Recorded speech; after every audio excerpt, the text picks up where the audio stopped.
Halloween weekend. It was scary for some teams. And Hugh Freeze, is he still employed? Locked on SEC Squad Reaction Show starts now. You're talking ball with the SEC Squad. From Alabama to Tennessee, from Georgia to Oklahoma, from Auburn to Texas, it's the local experts of the Locked On Podcast Network bringing you scoops, breakdowns, and the most comprehensive preview of the upcoming SEC weekend.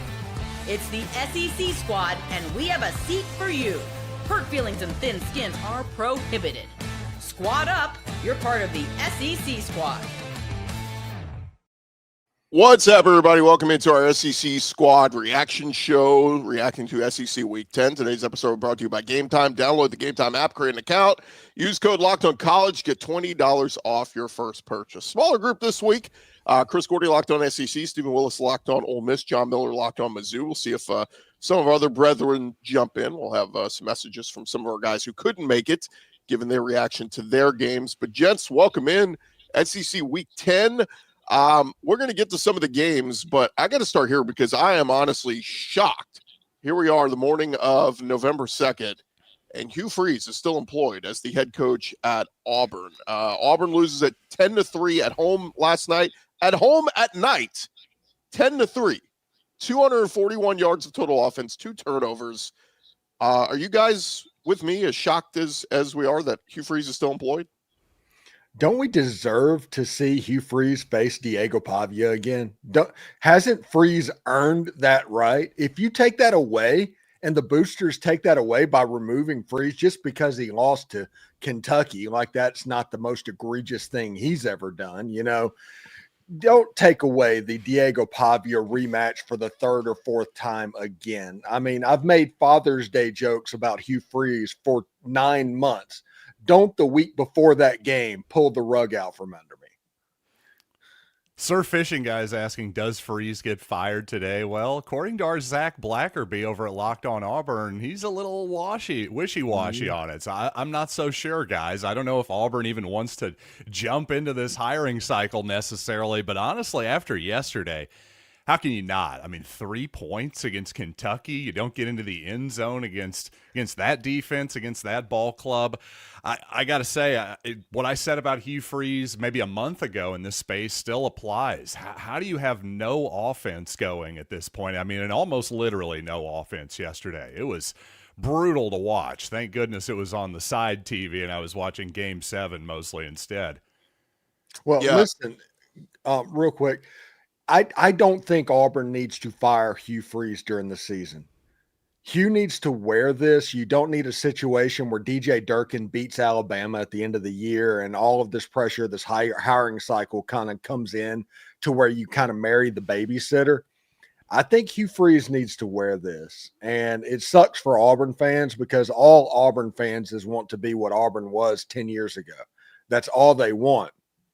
But if you fire Hugh Freeze now, it's not going to help you at all because any athletic and search committee and all of that can be working behind the scenes anyway.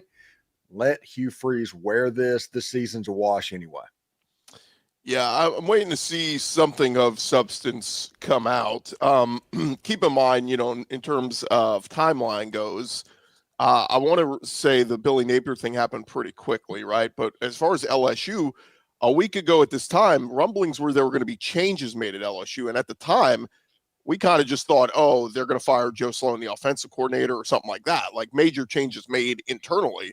But it wasn't until a little bit later in the day that it came out that, you know, Brian Kelly's going to be fired.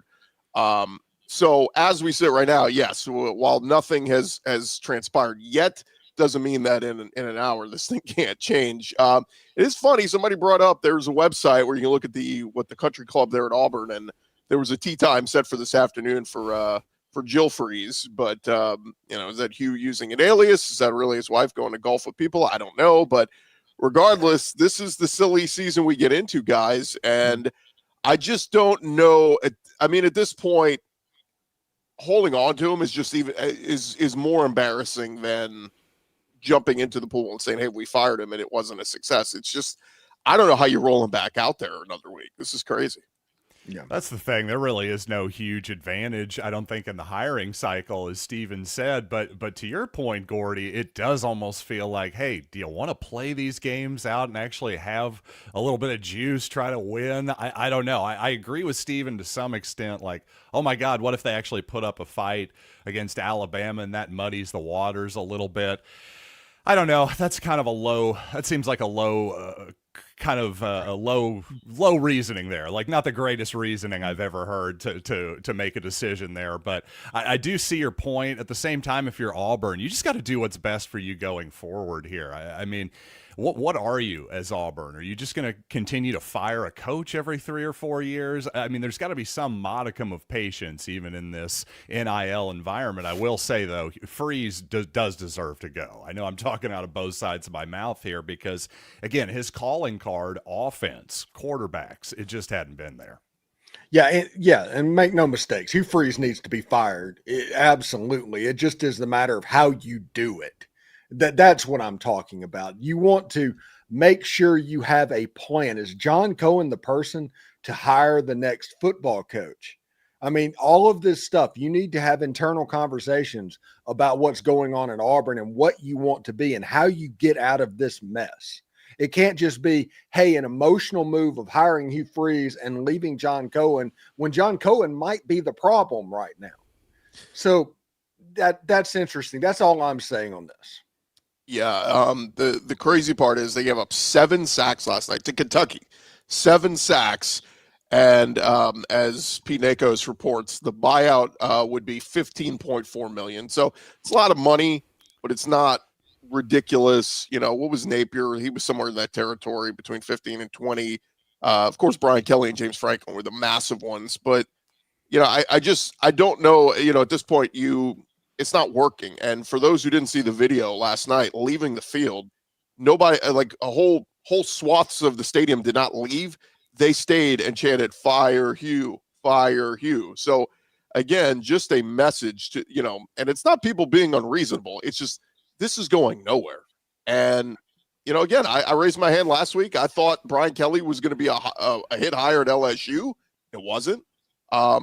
I think we all, you know, a lot of us thought Hugh Freeze was going to be a hit higher at Auburn, like, and he's recruited well. It's just his track record of what he did with quarterbacks prior to this stop at Auburn was great. How did it go so wrong? How did he miss on quarterbacks? And last night, Ashton Daniels gets the start. Nothing. There's nothing there. They go back to Jackson Arnold. Nothing. Like, yeah, we crapped on Peyton Thorne, but this is whoever suits up a quarterback for Auburn. Can't do jack. Yeah, the crazy thing is they've got a really good defense, maybe one of the best defenses in the country, and they're just absolutely wasting it each and every week. It's got to be frustrating to be on that side of the ball. And normally you brought up, hey, the mob is against Freeze, right? I'm usually not one to go for the mob, but in this case they might have a point because it's really about the future. What's the future? What's next season? The really near future here for Auburn and Hugh Freeze. How's it looking? Their high school recruiting hasn't been great in this cycle.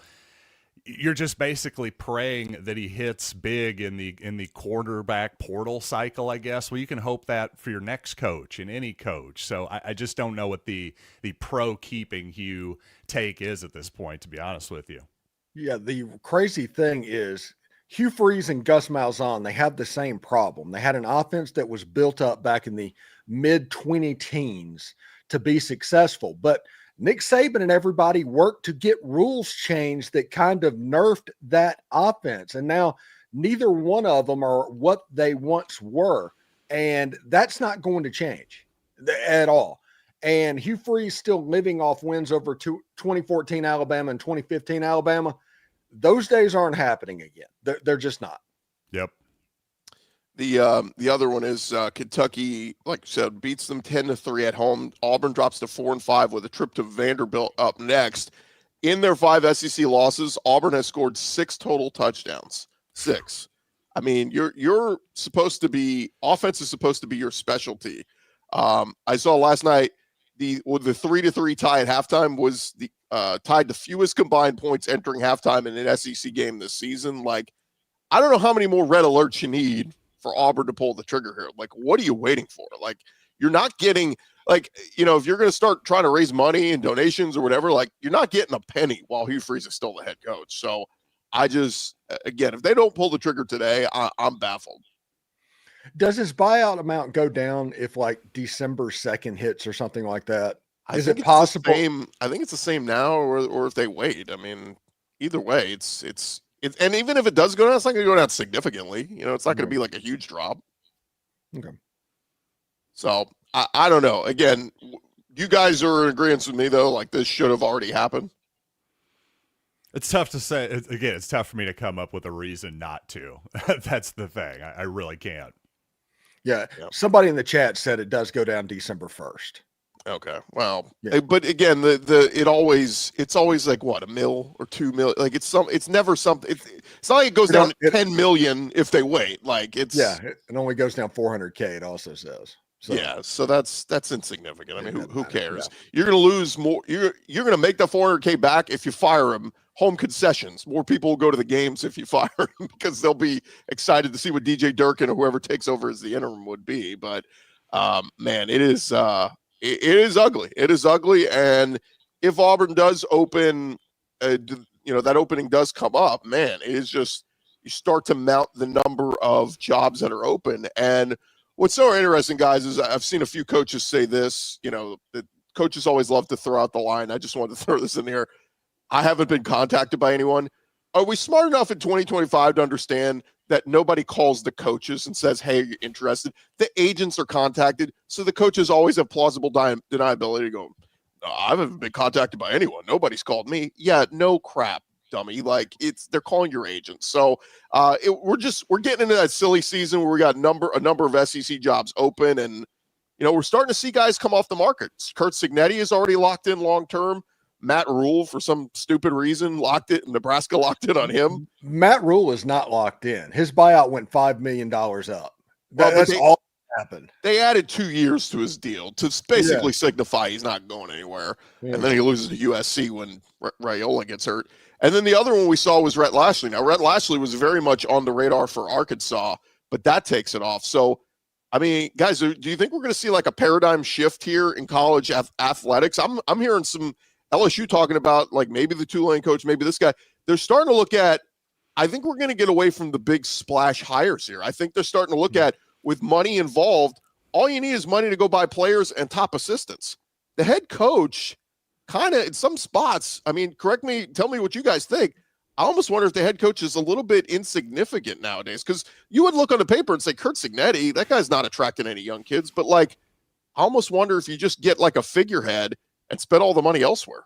I think figurehead is the right word. That's what I would go with. That is kind of what you need in this environment, at least if, you're just trying to put together the best roster you possibly can. I think there's a lot of truth to that, and it's interesting you're bringing up the big splash hires. Well, appropriately enough, we got the Locked On Mizzou guy here and the Locked On Ole Miss guy here. Those are probably Eli and Lane. Those are the two coaches you're going to be hearing a lot about here over the next few weeks, whether they go or not.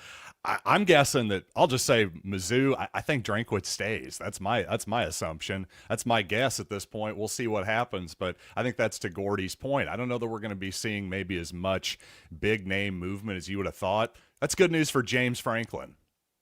Yeah, and I don't think honestly Lane's going anywhere either, because I mean, heck, he has a contract offer that he's not going to sign to the end of the year. Everybody wants Lane to sign an extension. He's done this for 6 years. He waits until the last game. Then he does whatever he's going to do. That's just what he does. Lane kind of works at his own pace and under his own self-guidance, essentially. But I think the Mike Elko thing has everybody going. It's a copycat world. Everybody is going to try and find their Mike Elko. Texas A&M went out got the Duke coach. And now Texas A&M is a threat to reach a level that they haven't reached in, 80 years, something like that. And I think LSU is going to go that way. I think Florida is going to go that way. It's not going to be the James Franklins and all these big names. It's going to be the Chris Klymans, those type things. LSU might think they could take somebody like PJ Fleck and put him with the resources, and all of a sudden LSU becomes a thing. It's going to be really interesting to see exactly what goes on.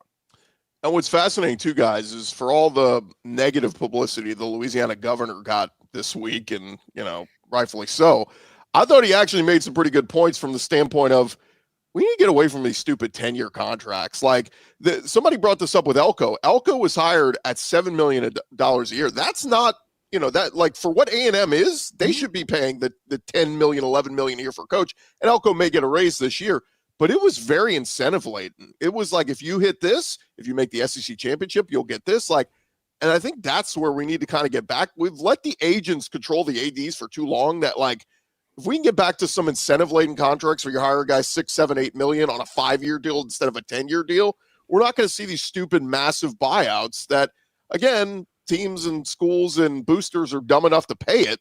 But I just wonder if we can get back to, like, earn it. Go earn it. Like, and every time a coach is on a deal and he has a 10-win season, it's like, well, he's due for a raise. Why? He's earning his current pay. Why does he need a raise? I just think that was a good point from a standpoint. We need to get back to, like, go earn your job. You don't just get paid $100 million for just being a name. Yeah, and you have a situation to where the boosters are being tasked on NIL, they're being tasked on everything, and these buyouts, that is money that's not going into the NIL budget. So your team is not going to be as good because it's not unlimited money that a person is willing to donate. So these buyouts almost have to get smaller from every single school so the NIL budget can stay healthy. It's not a situation to where it's going to be one or the other. We're still under a real, I think, market adjustment here over the last few years, which is, of course, before the 2020s, the coaches made all the money and the players made essentially nothing. They got their scholarship, money. But now, for example, you've got like Eli Drinkwitz makes $10 million a year. The Missouri quarterback this past season in the open market, Bo Prabula, reportedly got $1.5 million. Is the coach 10 times, 7 times more important than the quarterback? I think there's still an adjustment period that's happening here. And I think, some of that's going to be the head coach is in the future going to be taking a little bit less money, relatively speaking, compared to everybody else. Maybe their take-home pay is still going to be as high as ever and maybe higher in the future. But like I said, I think some of the pie is going to get divided up elsewhere. I just saw some commenter said, start Deuce Knight. And that's what I don't get is why you would go with Ashton Daniels, who nobody was excited about coming over from Stanford. Like, he didn't have great numbers. But to start him was just so super disappointing. Like, start Deuce Knight. And you want to do the whole he ain't ready? Who cares? He's a freak athlete who's talented. He might do something spectacular. Like, put him out there and just see. That would at least sell the fan base on something to get excited about for the future. But when you're like spinning your wheels and just putting out crap quarterback after crap quarterback, it's just, man, just very, very disappointing. All right, I think we've ranted enough on Auburn. When we return, guys, we're going to get into some of the other games we saw yesterday. Some big teams going down. We'll talk about that next. Hey, but first, I want to remind you guys that we are presented by Game Time, and college football is back. Could not be more excited. The tailgates, the rivalries, the energy in the stands, and of course, there's nothing like being there and getting tickets that can feel more like a battle than the game itself. That's why you got to use the Game Time app, the app that gives the advantage back to the fans. Easiest way to score last-minute tickets at the best prices, no surprise fees. What you see is what you pay. Again, take the guesswork out of buying college football tickets with Game Time. You download the Game Time app, create an account, use our code LOCKEDONCollege. If you've never used them before, you can get $20 off your first purchase. Terms apply. Again, that's promo code LOCKEDON. Get $20 off your first purchase at Game Time. It is Game Time app, swipe, tap, ticket, go. Download Game Time today. All right, gents, we get into some of the action that happened yesterday, and let's start with Georgia, Florida, because man, what a great effort from Billy Gonzalez. What's Gonzalez's first name? Billy Gonzalez. Billy Gonzalez. I lose track of all the friggin' Billy and Billy, yeah, a little confusing. But Billy Gonzalez takes over as the interim, and Florida fought like heck, man. That they had a lead for a good bit in the game, and then Georgia kind of rallies late and pulls away there for the 24-20 win. But I thought you never know with these rivalry games. Sometimes, the team without a coach is going to get up, and that's what we saw from Florida. What'd you guys make of it? Well, you never want to be the team that goes against an interim coach in his first game. You're okay with playing an interim coach in his third game, but you never want to get that first game because you don't know exactly what's going to happen, except the effort is going to be very good. Jaden Baugh is kind of a machine. They used him different in that ball game.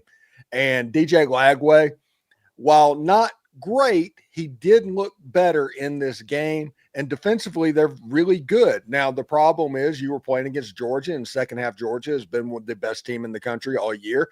First half Georgia has been a mid-tier SEC team, but second half Georgia has been pretty good, and that's what happened. Florida got second half Georgia. The reality is in that game, I think in college football, there is nothing more that affects the momentum of a game than a fourth down stop. I know that you want it to go up by 10 points in that game, but a field goal makes it a 6-point game, and there's no way that you need more than a field goal to win the game. And that would be beneficial. Billy Gonzalez kind of fell for the trap against the Georgia Bulldogs because that's what a fourth down is against this Georgia and Kirby Smart defense. It's a trap, and Georgia got that. The momentum swung, and that was the ball game. Yeah, that 4th and 2 is often just a sticky wicket, isn't it? The 4th and 1, the 4th and inches, I would have been going, yeah, Gators, go for it in the game. 4th and 2, it's tempting. 4th and 3, they would probably just kick the field goal. I'm with you. Just a quick thought on this one.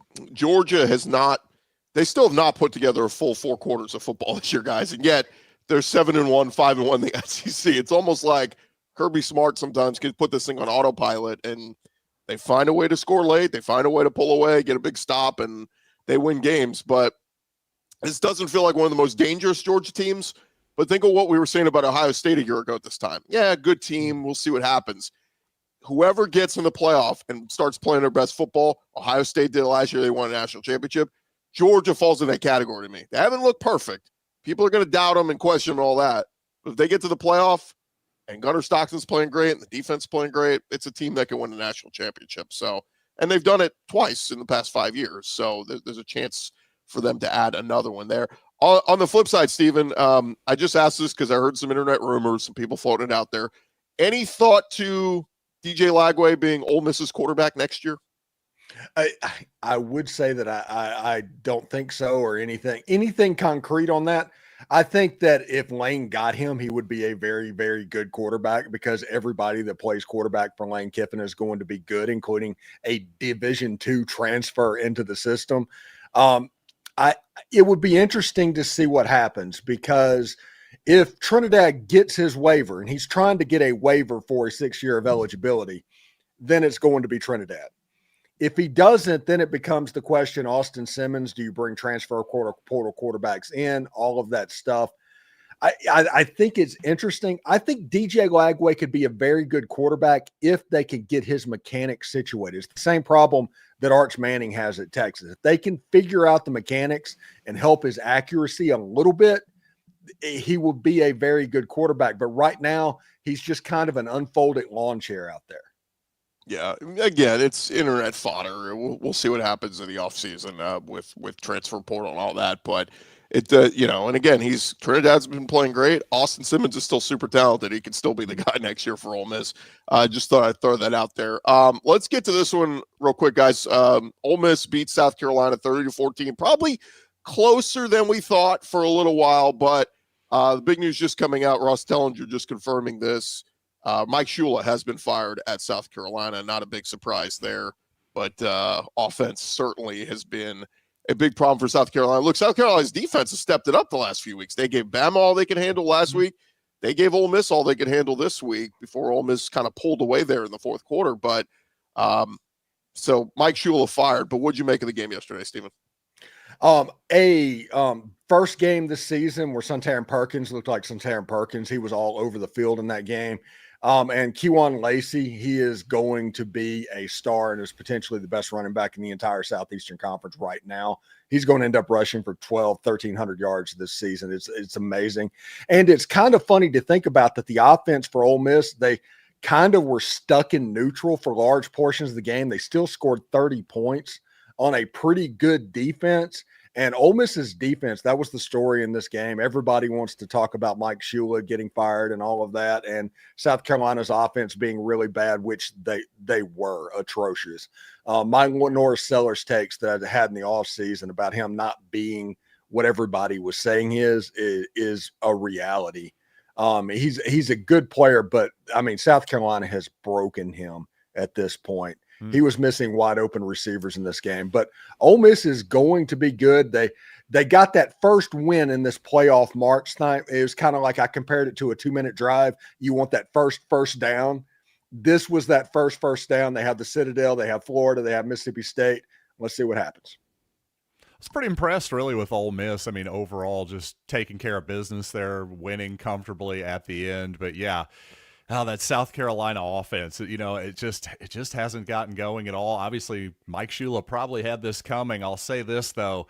If we're going to have as many jobs open, prominent jobs, if I'm South Carolina, I'm sure hoping Shane Beamer stays around. I know it hasn't gone perfectly this year, but let's not go crazy. Let's not turn into Florida and Auburn and just be trying to fire our coach every single 3 or 4 years or so.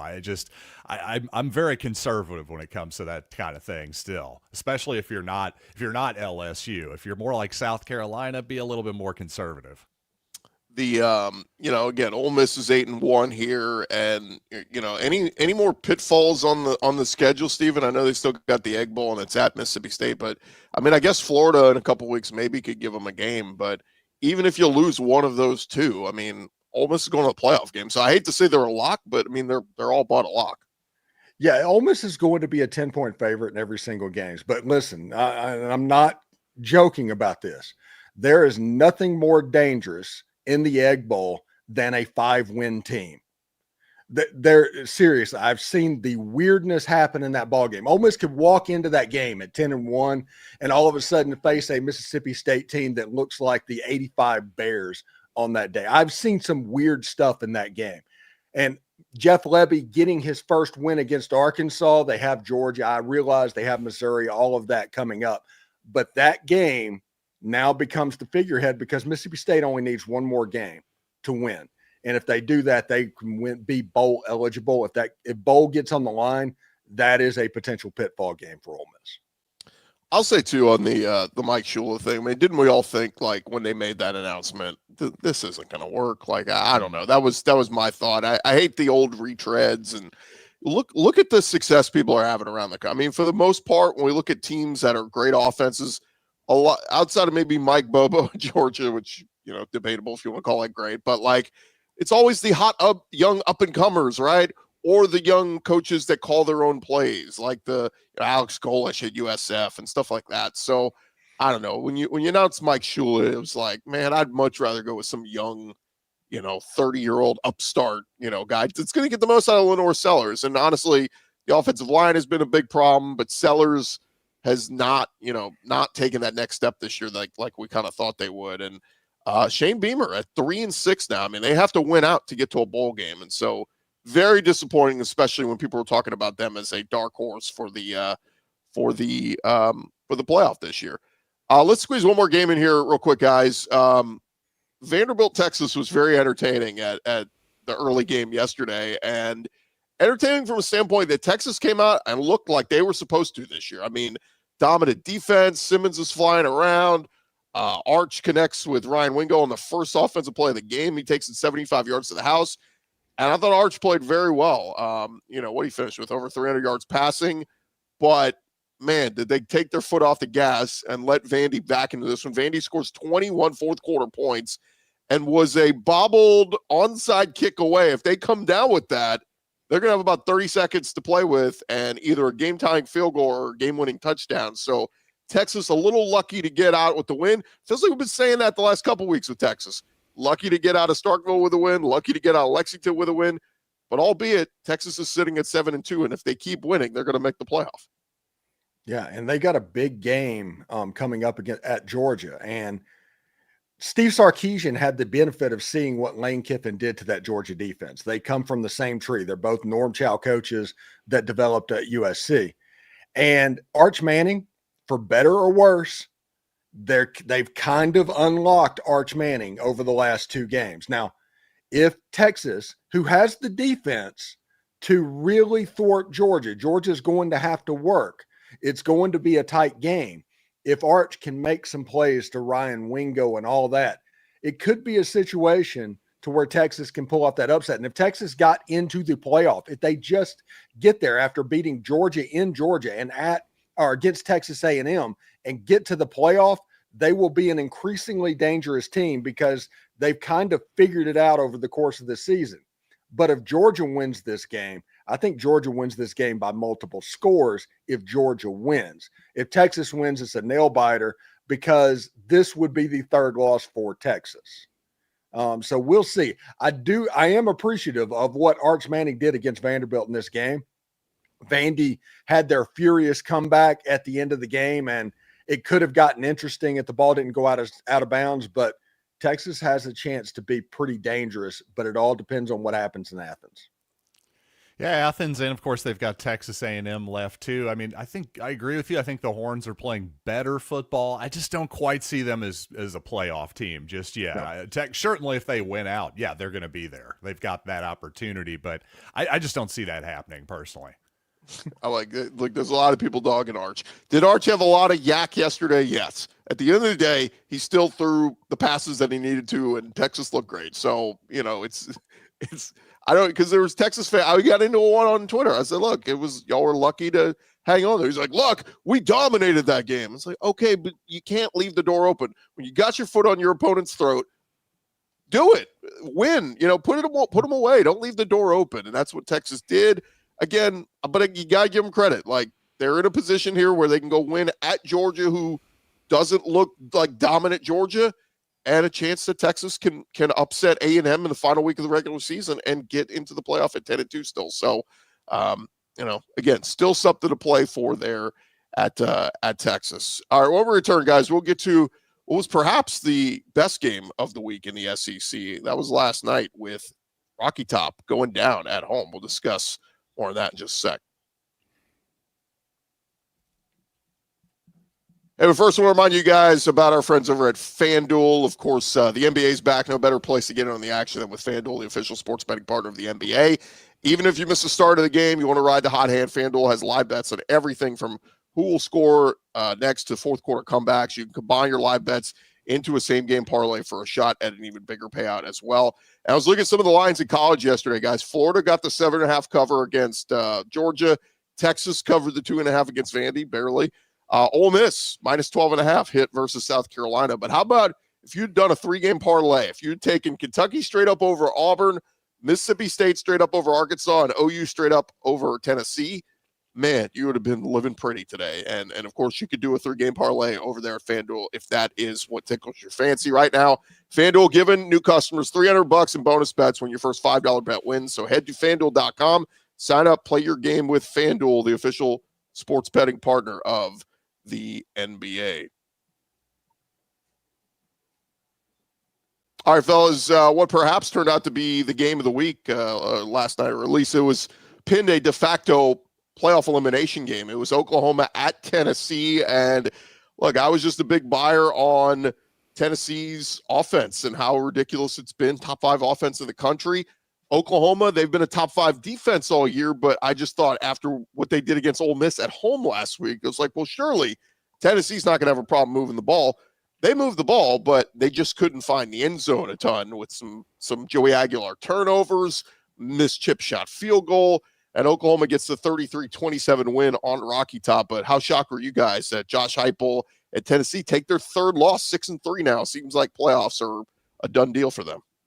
I was just kind of shocked by some of the passes I saw Joey Aguilar throw in that game. That was just a turnover fest, really. I mean, just in terms of just huge turnovers in that game, really both ways. And like you say, a missed kick there by the Tennessee kicker and a couple huge kicks by the Sooner kicker from 50 yards plus, and there was really your difference. But the thing with Joey Aguilar in Tennessee is their offense is always just looks like an absolute machine, and it just eats up like a lawnmower or something when they're have lower competition. But when it's a better competition, a fairer fight, you see the warts start to pop up. I think what I'm trying to say is Heupel can basically make any quarterback look good in a lot of situations, but in a game against a good Oklahoma defense, I think you saw some warts start to emerge there.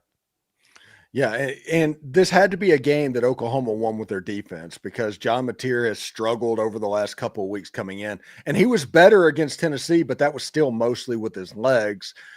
It took Joey Aguilar putting the ball at risk, committing turnovers. That was that, I guess, that turnover that they led to a touchdown where the guy pulled his hamstring going in. That completely turned the game around. And once Oklahoma kind of gets their teeth into you, it's over. Because that defense is good enough to make you hurt. I think Oklahoma, they have a really tough schedule with at Alabama coming up, and that would be potentially their third loss of the season. But Tennessee being eliminated from the playoff this early with a 10-2 Vanderbilt coming in and ailing, in which they're going to likely be favored to handle that Vanderbilt team. I don't know as many 10-2 teams are going to be a playoff land at the end of the year as it was thought, I don't know, Friday. Yeah, I think that's true. I've started to look at that math, and all offseason I've been saying, hey, Mizzou, that 10-2, that'll get them in 90% of the time. I'm not so sure now. Just looking at all these different scenarios, I'm with you, Steven, and it seems like there's going to be a lot fewer spots for the 10-win teams than I would have thought coming into the year. By the way, we continue to get what is happening at Auburn. What is Auburn waiting on? I keep pulling up those tweets or messages because I think that's what we're all saying right now. There has been a report that Auburn will have a meeting this afternoon, but again, we'll wait to see if one of the, if it does, to me, if it doesn't come from, the big ones, the Ross Dellingers, the Pete Nakos, those guys, we'll wait for something official from one of those guys. But real quick, Cole Kublik posted on Twitter 30 minutes ago. That's all, folks. Okay. Just the Looney Tunes thing. Again, not a shocker. We're just waiting for the official word here. But anyway, but just a quick thought. Yeah, Oklahoma's still alive, very much still alive. And here's the crazy part. Mateer played well. Like I was very impressed with the Oklahoma offense. To go into Rocky Top and score 33, I get it. Tennessee doesn't have the best defense, but still, Oklahoma hadn't been doing that the last couple weeks offensively. And so they finally found their groove. And yeah, you mentioned, Steve, going into Alabama is going to be tough, but that defense is, when they need to make a big play, our Mason Thomas was outstanding. We'll see what his status is for next week because he got banged up. But if Oklahoma can find a way, they come back home for Mizzou and LSU, a chance for 2 marquee wins. Sorry, John, but if they beat Mizzou, that's a good win. And then LSU super talented. I know they fired Brian Kelly. We'll see what they look like by the last week. But I think, Oklahoma, I don't think 9-3 gets them in, but what say you guys? So you think there's a chance they could win out? I think there's a chance. The odds are not in their favor because Alabama has that game circled and has for 365 days because of what happened in Norman a year ago. But if Oklahoma goes to 9-3 teams in the SEC, it's not going to make the playoffs the way everything is falling out. Yep. Now, that's just not going to happen. They have a good team. They have a much better team. And maybe they were right. That game in Norman between Oklahoma and Ole Miss was a playoff elimination game. And Oklahoma lost that game. Now, the one thing that Oklahoma fans should be excited about, Oklahoma leaned on the run game. X-Man had a bunch of yards in that game and kind of changed what was going on and what it looked like. Maybe Ben Arbuckle kind of like, okay, we're going to lean into this a little bit and help out John Mateer, and Oklahoma looked like a much better product with him doing that. By the way, they showed before the game that kind of funny moment pregame where I think it was an Oklahoma fan who kind of shook John Mateer's hand maybe a little bit too hard or something. He winced for a second. Well, he looked fine in the game, so that obviously a lot better than he looked at the down in the shootout down in Dallas. That's for sure. So that's good news for Oklahoma. And speaking of what do teams look like in the future, you brought up Missouri, Gordy. Well, what is Missouri going to look like? I think is going to be an interesting thought, not just for the Tigers, but of course they can be a spoiler for a lot of different teams down the stretch, including Texas A&M. A&M this week. I think that Missouri defense is legit. They've obviously got a really good running back. What do they look like at quarterback? That's the question. You saw the true freshman Matt Zollers come in against Vanderbilt a couple weeks ago after Bo Prabula was injured. Well, he looked pretty good. But again, true freshman, what's that Missouri offense going to look like? I think that Missouri's kind of a fascinating wild card here down the stretch in the SEC. I'm not totally sure what to expect from the Tigers.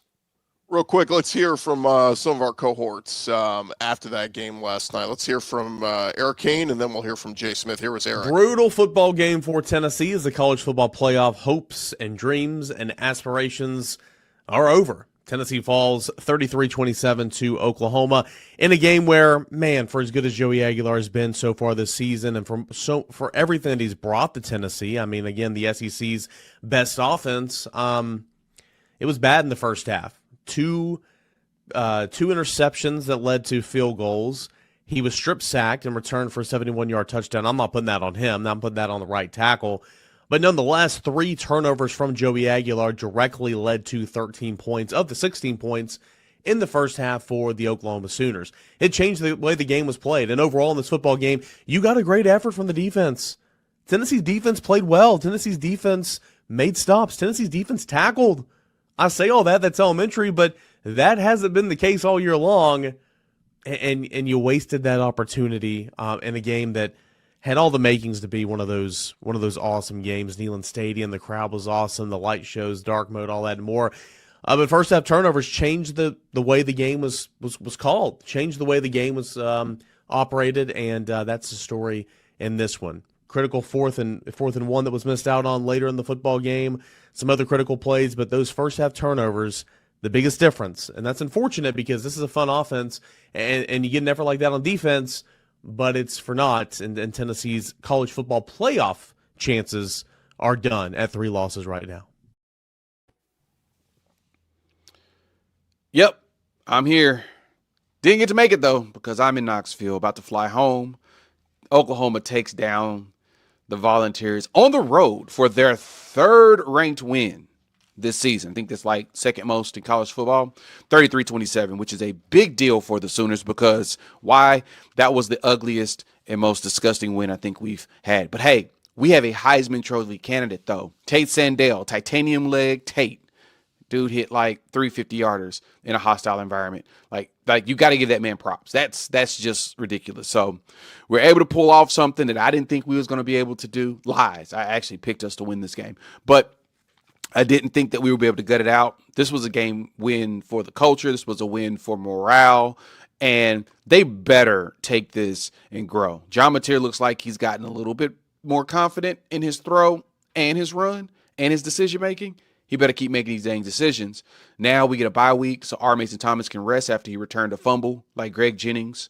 So the touchdown put the team on his back. And, yeah, we'll see y'all in Tuscaloosa in like 2 weeks. Boomer Sooner. So there was the reaction there. And look, Tennessee, I got to give them credit. I mean, look, when they moved on from Nico Iamaleava, we thought this was going to be a very difficult year. Joey Aguilar has surpassed everybody's expectations for him and then some, but still at 6-3, playoff hopes kind of over after they made the playoffs last year and got the tough draw of having to go play at Ohio State and got obliterated. But Oklahoma's still alive. Again, tough schedule remaining. We'll see what happens there. One more game to react to, guys. God, this was a game of like, who doesn't want to win this game? Mississippi State versus Arkansas. It looked like for a chance there, Arkansas was gonna pull away with this one, and Mississippi State came fighting back. And for two teams that neither had an SEC win, Mississippi State pulls it out in the end, 38-35. Happy for Jeff Lebby because man, that they have not had an SEC win in quite some time, 2 years, and they were able to pull it out. But the Bobby Petrino interim error is just going to be remembered for, God, they came close in every one-score losses in every game, it feels like, but 2-7 overall. Yeah, it would be kind of funny if they beat Texas after all of that. It would almost be fitting. They beat Texas, lose to Missouri, and that's kind of the end of the Bobby P train for Arkansas. I do think that John Neighbors, we need to do like a wellness check on him because another one-score game, another game that got away from the Arkansas Razorbacks. there's a culture shift that needs to happen on the hill up in Fayetteville. I think it will be interesting to see exactly what happens for that. Now, Arkansas, they have some games that they can mess with essentially in this last month, but this Mississippi State game was their best opportunity for a win. Yeah, it was just classic Arkansas. It really was. That team is just so up and down, and it, like you say, it was just almost, the immovable, whatever the opposite of that old cliche is. But yeah, honestly, I think this game kind of went the way it was supposed to. I think if you're Mississippi State, you do want to win. If you're Arkansas, I don't even know that you want to win. I think you brought up John Neighbors. He does seem like he is maybe one of the few guys who wants it to be.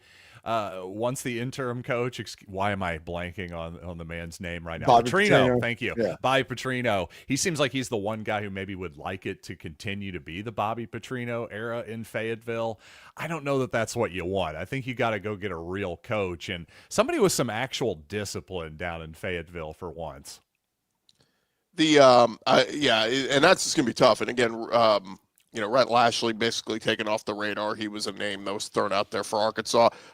There was a report a couple days ago that maybe there was some mutual interest with James Franklin in Arkansas, but then the report came out a couple days ago. Virginia Tech seemed to be the front runner for James Franklin and mutual interest there. So we'll see there. Look, if I'm James Franklin, don't rush into anything.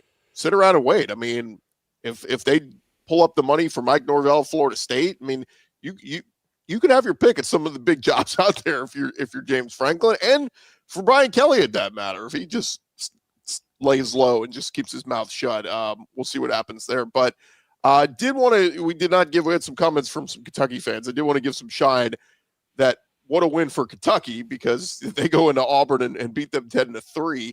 And you feel for Mark Stoops. He got very emotional at the end, basically kind of feeling like, they've been close in some of these games, and it's like, everybody Kentucky's ready to turn the page and move on from him, if not for the massive buyout he has. And so it's one of those things where he might survive the season and go into next year. It's just, you get in these tough situations because of some of these contracts, but did want to give Kentucky credit because they played their hearts out against Texas 2 weeks ago, should have won that game, and they played as well as you could defensively against Auburn with the 7 sacks. So a little shine there for Kentucky. But just a quick thought, guys, because it does sound like Auburn is going to make the move this afternoon. Do you think Tennessee or Kentucky should jump in that party, or do you ride with Mark Stoops another year? No, you've got an offense that's been developed. Cutter Boley has been serviceable as a quarterback. You have a better team than you thought you were going to have this year. And if you can get a win, pull off an upset against Vanderbilt or something like that, I think you just ride with Mark Stoops. You avoid this big cycle where all those big money schools are out there. And then next year, maybe it might be a much smaller market and somebody else from the G5 level might have emerged. Now, I know they want John Sumrall. I don't know if they're going to get John Sumrall because John Sumrall may have basically advanced beyond Kentucky, but Kentucky should be able to get somebody. Yeah, I just wonder, there's this idea out there that, hey, do you want to be in this cycle with so many big jobs out there, and people like even Auburn and certainly Kentucky should factor that variable in. I'm not so sure that I agree with that, simply because how do we know what the next cycle is going to look like in 2026? How do we know it's not going to be just as crazy? I think we'll be sitting down talking in 12 months' time, and I think we could be having just as many high-profile jobs open. I'm just remembering back to this previous offseason when we were doing, hey, who's on the hot seat in the SEC, and we could hardly come up with anybody. I mean, really, for the most part, we were going, oh, Brian Kelly, he's not really on the hot seat. They're not really going to get rid of him. I'm telling you, go back to our offseason. That's what that's what the consensus was. Well, now here we are. Brian Kelly, gone. Hugh Freeze, about to be gone. Arkansas's coach, Pittman, gone. I mean, who saw James Franklin getting fired 7 weeks ago, for crying out loud? I just think this idea that, well, don't worry, the next hiring cycle, that'll be a much softer landing. Based on what? I think that's based on a lot of assumptions that I'm not willing to make. Yeah, you got a point there. I mean, next year it could be Michigan coming open or Ohio State or USC. So, yeah, I mean, you have a point. Yeah, I mean, some guys could want to go off to the NFL, and you never know what jobs can come open. So to recap the big news of the morning, we do have a firing, not yet at Auburn, but officially. But South Carolina has fired offense coordinator Mike Shula. I've seen a few people tweet out, did anybody think this was going to work out? Again, that's what I think most people's attitude was. Like, that's the guy you want coming in, coaching and developing Lenore Sellers and getting the best out of him. So he is out. And then still waiting on an official word on Hugh Freeze out at Auburn, but it does seem like that is going to go that way. Through 32 games, this was as of 2 weeks ago, Hugh Freeze was 14-18 overall, 5-15 in the SEC, 14 games where the offense scored 20 points or fewer, and just not good at all. So I would assume DJ Durkin would be the first to get the interim title and see what he could do. But man, it's going to be fascinating to see where all these schools go. Do you go the big name, expensive route? I'm sure everybody wants to go big game hunting, but the more and more I think about it is, Lane Kiffin going to stay put at Ole Miss. Of course, that's going to be the one we're going to keep watching. Where does Florida go? Where does LSU go? And if this news comes out that Hugh is officially done, where does Auburn go? It's going to be fascinating, guys. Yeah, I think Auburn's immediately going to try and hire John Sumrall. I think that's the go-to there. But you're right. And it honestly, it's funny. It doesn't help whenever Lane just doesn't sign extensions until the end of the season. He doesn't talk about it at all. He's completely locked in about what's going on, but that creates a void of information, and all voids of information are going to get filled. Yeah, it's again, like I don't know why. I know Cole Kublik tweeted out that that's all, folks, but like, I'm almost like kind of like put your name on it. Say, according to my sources, Hugh Freeze is out. Nobody has gone that approach yet. All we're seeing is, there's a meeting and all this kind of stuff. So again, I guess it's not, what's not official isn't official, but can we get in a silly season? I mean, we already joked of Nick Saban maybe going back to LSU. Does Auburn make that phone call? And that would be hilarious. Yeah. Just to hear how quickly he would hang up. That's why it would be funny. Yeah. Yeah, the guy, Saban Field. I think he's going to Auburn. I don't think so.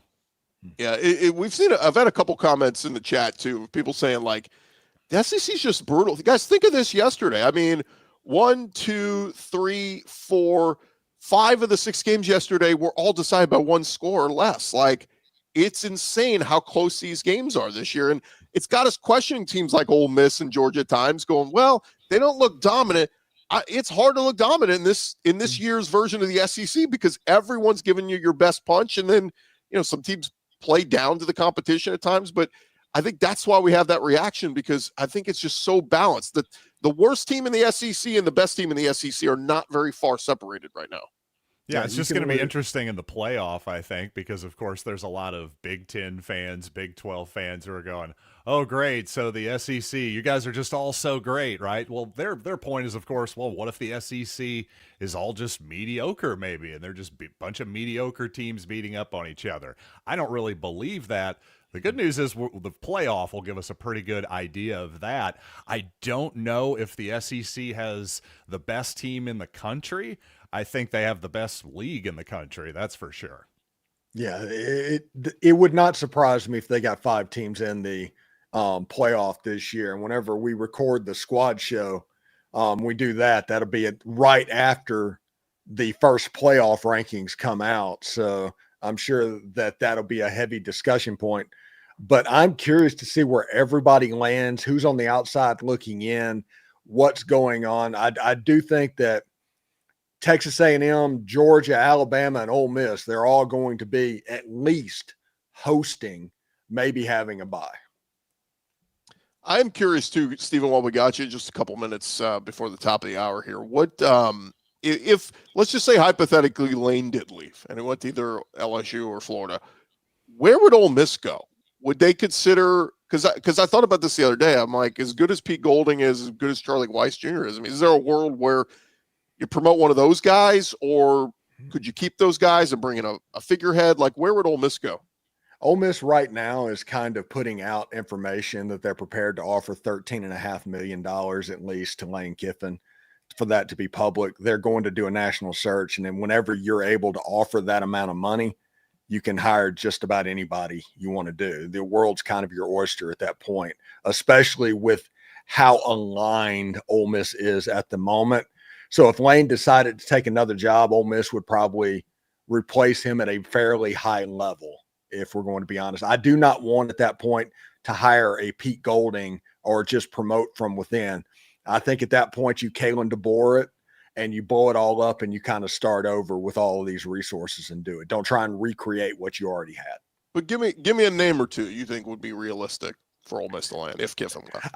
I'm not 100% sure. I think they would go after John Sumrall if he was available. That's a name they would look at. I think personally, my three names that I would like, I think the home run hire would be James Franklin. I like James Franklin. Second of all would be John Sumrall. We just talked about that. And third, the emergency break glass candidate would be Jimmy Rogers at Washington State.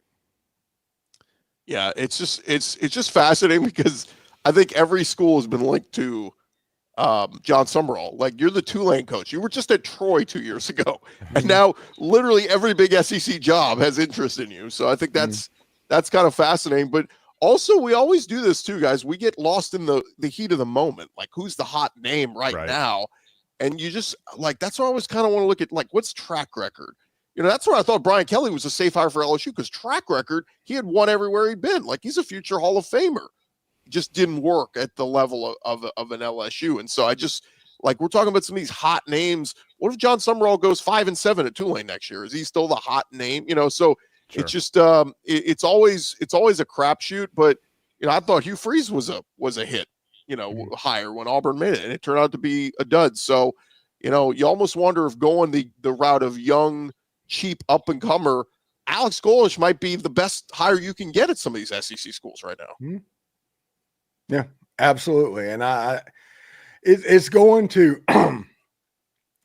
be a wild coaching carousel season. But I do say, and I talk to Ole Miss fans all the time, don't start looking at the coaching carousel hypotheticals that might happen in December or January and miss out on a November that might be the November you've been waiting for your entire Ole Miss life. So that's my thought right now. One thing I'll say about James Franklin, I think if I were him, and the rumors are going around, we mentioned maybe he's leaning toward Virginia Tech. Let's say that's true. I think if I were going to go ACC, I'd be waiting to see if that Florida State job comes open. I mean, that's the job to me. And because not only does Florida State have the history, but the soft landing of the ACC, hey, it'd be great to maybe, I think James Franklin would do well at Arkansas, for example, or you brought up Ole Miss, hypothetically, if that job were to come open. I think he would do great in a whole bunch of places in the SEC. But, hey, let's face it, ACC, a little bit tougher to make the playoff, especially if you're Florida State. Yeah, and or a little easier, I should say, a little easier. James Franklin in North Carolina would be scary, honestly. I will say that. That could work, absolutely. Mm-hmm. I think they're stuck with Belichick another year. I think they're going to give him another year. But it is interesting. I mean, Virginia Tech, if he turns them around, to me, it's a much easier path to win in the ACC than coming to an Arkansas or even an Auburn. You know, if you're James Franklin, it's just the SEC is. I think you're going to get some of that from some of these coaches too, guys. Like, the SEC is brutal right now. You're not going to win year one coming in too if you're a new coach and you got to kind of rebuild this thing. So it's I don't know. I think that'll scare some people away. Lincoln Riley apparently had a verbal agreement with LSU a few years ago. And then he went, oh, wait, no, I'm going to USC. Because USC, the reports are, oh, they're going to go to the Big Ten. And he's like, oh, easier path there than in the SEC. So I think some people aren't ready for the big prime time of the SEC, and it's big boy football here, and it's hard to win. So we'll see what happens. I do know this, guys, once all the coaching dominoes fall, man, we're going to have an awesome, fun time in December and January talking transfer portal and where all these guys are going. I mean, there's a world, I was talking to somebody the other day, there's a world where Lane Kiffin stays at Ole Miss, loads up, goes and gets DJ Lagway from Florida, Cam Coleman from Auburn. Like, why not just poach all these other SEC schools for talent if you're Lane Kiffin at Ole Miss? So it's just going to be fascinating. Final thoughts from either of you? Like I said, this is for Ole Miss fans. This is an unbelievably exciting November. It's the November to remember, the November you've kind of been waiting on your entire life. And I'm excited. You got the Citadel Saturday, then the Florida Gators coming to town, and that week is going to be absolutely nuts. Just one random thought from me. Gunnar Stockton decides to not score a touchdown there, takes the knee, doesn't cover the spread. I think we're going a little overboard when people are just going, my God, it's such a smart move. What a genius, all this stuff. I'm like, yes, he realizes they don't have timeouts and it's under the 2-minute warning. Let's reward him a degree from Mensa. I don't know. A little over the top on that stuff. That's my note there. Against Auburn, he scored. So he heard over and over again in that scenario. Yeah. But no, just the commentary of, God, it's such a smart move. I've had about enough of that, along with the college kicker situation. I've had enough of that, too. Yeah. I also like style points. If you can beat your opponent by more than what you currently have, go do it. That's just my take, but I get it. I get it. You would have won either way, by the way. Yeah, so, they weren't going to score twice. Right, exactly. So what are we doing here? All right, gents. For Stephen Miller, for John Miller, I'm Chris Gordy. This has been our Sunday reaction show. We'll talk to you guys throughout this week on Locked On Ole Miss, Locked On Mizzou. I've got you with Locked On SEC and all of our shows on the Locked On Podcast Network covering your team every day. Did you say Stephen Miller? Yes, Some people call me Maurice. Wow. Steve Miller, man.